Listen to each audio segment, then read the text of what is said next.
Buenas tardes, mi nombre es Mabel Andrade Estrella, estudiante del programa de Zootecnia. En esta tarde vamos a dar respuesta a las preguntas del taller de caracterización de una finca de bioquímica. La primera pregunta dice, ¿a qué se debe el nivel de actividad de ureasa y catalasa alta, media o baja en su finca? Bueno, para esta pregunta nosotros tomamos unas muestras de suelo a las cuales se le realizaron diferentes análisis. En estos análisis hicimos ureasa y catalasa.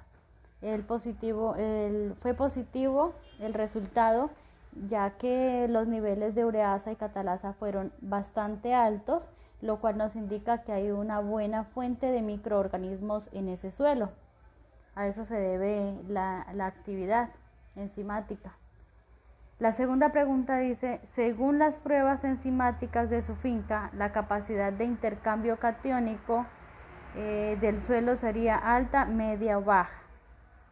Bueno, en la muestra tomada de suelo del predio El Pececito, hicimos el análisis de materia orgánica, el cual fue también positivo, tuvimos una buena cantidad de materia orgánica.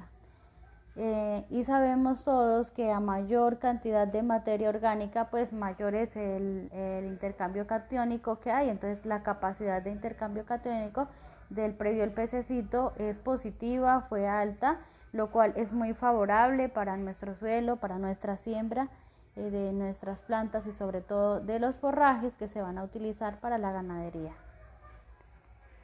La tercera pregunta, ¿cómo influye la actividad enzimática del suelo de su finca en el tipo de plantas que se encuentran en el sistema productivo? Bueno, ¿cómo influye la actividad enzimática?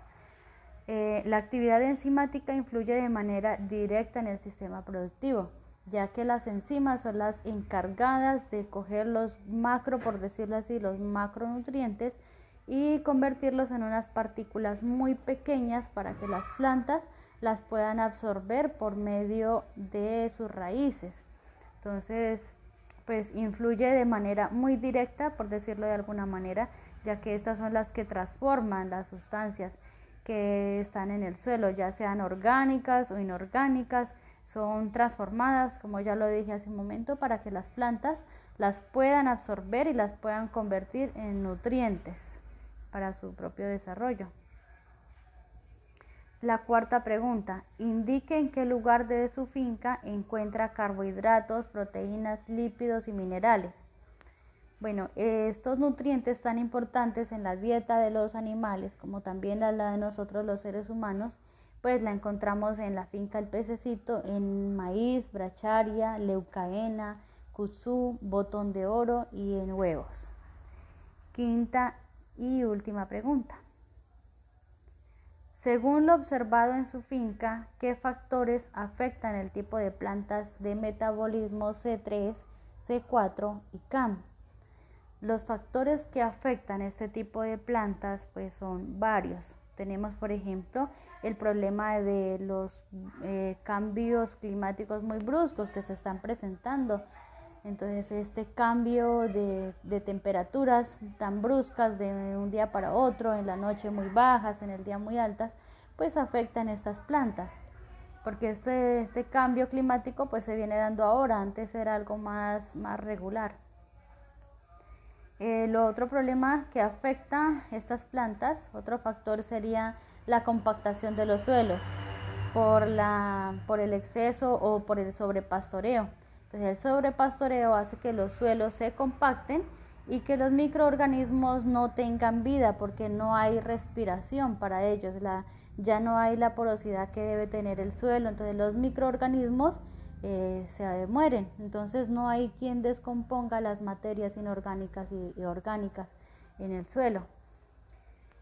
Otro problema que tenemos es un mal manejo de fertilizantes, pues ya que la mayoría de las personas no hacen un análisis de suelo y así pues uno no sabría qué es lo que tiene que aportarle al suelo, qué deficiencias tiene o qué tiene demasiado, qué es lo que tengo que regular, si hay un pH que tengo que bajarle a ese pH, si hay una deficiencia de qué nutriente. Entonces esto también es un factor que afecta mucho el desarrollo de estas plantas. Y no podemos pasar por alto algo muy importante que nos ha afectado últimamente pues en esta región del Putumayo, que es las fumigas aéreas con glifosato para combatir los cultivos ilícitos, por decirlo de alguna manera. Pues para nadie es un secreto que las fumigas han afectado muchísimo la parte agrícola y pecuaria, ¿no? Y en toda la parte pecuaria, digamos explotación porcícola, explotación ganadera, piscícola, entre otras, porque son muchas las explotaciones pecuarias. Entonces, ¿de qué manera las puede afectar? No solamente porque se queman los potreros, se queman digamos, los cultivos con los que se alimenta los animales, sino también hemos vivido en carne propia el problema de que el veneno, el glifosato, al hacer contacto con las plantas, con el suelo, con el agua, ha matado muchos microorganismos. Lo hemos vivido en carne propia, como lo estoy diciendo.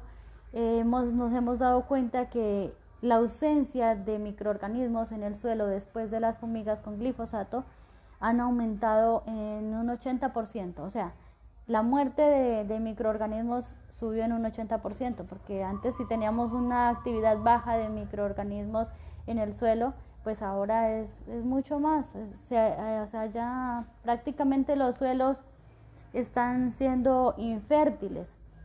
Antes se sembraban cultivos de yuca y pues las yucas eran enormes y usted sacaba una mata de yuca y con una mata de yuca usted llenaba una estopa llena de eso, o el cultivo de plátano, pero el problema vino después de las fumigas, que los microorganismos del suelo están muy ausentes. Ya no tenemos microorganismos, ya no hay materia orgánica, no hay descomposición de las materias,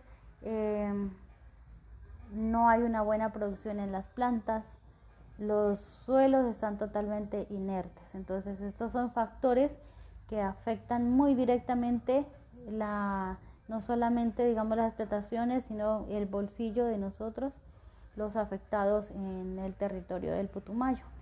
Muchísimas gracias. Nos vemos en un próximo video de bioquímica. Muchas gracias.